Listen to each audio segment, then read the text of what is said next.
Storing our greens, storing our veggies, this is one of the big issues around buying a lot of produce. We buy things that we're getting so excited, we want to make sure we have our kales and our lettuces, our cabbages, our carrots, our beets, but we're not going to eat them all the first day. How do we keep them with a longevity in the refrigerator and they stay healthy and crisp and vibrant, so when you do go to eat them, you're not turned off by the brown, wilted nature of the enzymatic activity that occurs during the process? Well, greens in general, all fruits, vegetables, and greens, they release an ethylene gas and they start to deteriorate. The enzymatic activity starts to die, just like any plant. It comes up to the root and then it starts to wilt down. So the best way to store veggies depends on each vegetable. So for example, with root vegetables like beets and carrots, you want to always remove the greens so that it doesn't draw moisture from the beet themselves, and keep the greens. The beet greens are amazing in smoothies. They're amazing to chop up in soups. You can also roast them. You can eat them in so many different ways, in salads as well. And then keep the beets in a nice bag. Keep everything sealed tight once you remove the stems. And the same thing goes for carrots. All right, when it comes to lettuces, they're a little more delicate. Butter lettuces, romaine, red leaf, all those, you want to remove the band immediately.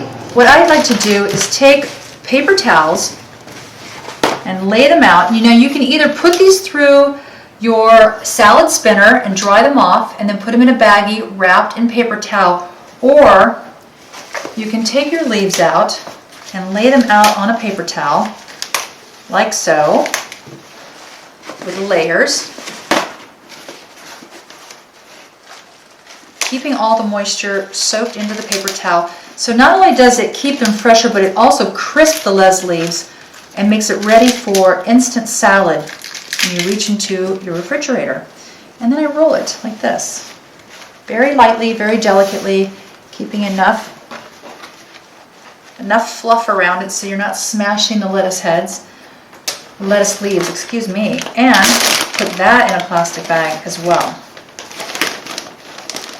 The beauty of this is that you have everything washed and ready to go at your disposal anytime you're ready to eat. This is also great for smoothies. There we go, nice and tight. You want to take all the air out, so when you get to about here on your Ziploc, squeeze the air out and zip it up. It also compacts it. You see, it kind of works as a sealed container. It compacts it for more space in your refrigerator. Now, kale is not as delicate as the lettuces. Kale, chard, collard greens, all of that, you can actually remove the band on that, and with all the moisture, just put them in a baggie as is. Now, if you find that you're not using them in time, you can wet a paper towel. Well, this one's not wet, but you can wet a paper towel and then you can put that in as well. And so what the kale will do is continue to absorb the water from the paper towel while it's in the refrigerator. Okay.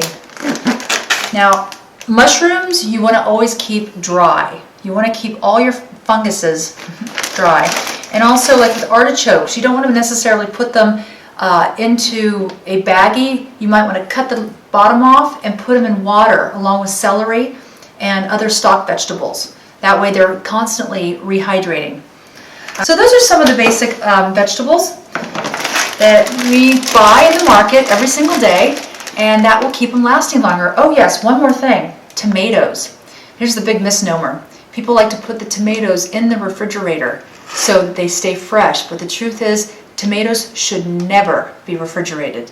They ripen well outside and they last long, and if they go any time past their ripeness, they're done. So never put your tomatoes in the refrigerator. They stop moving at that point. And that is how we store vegetables.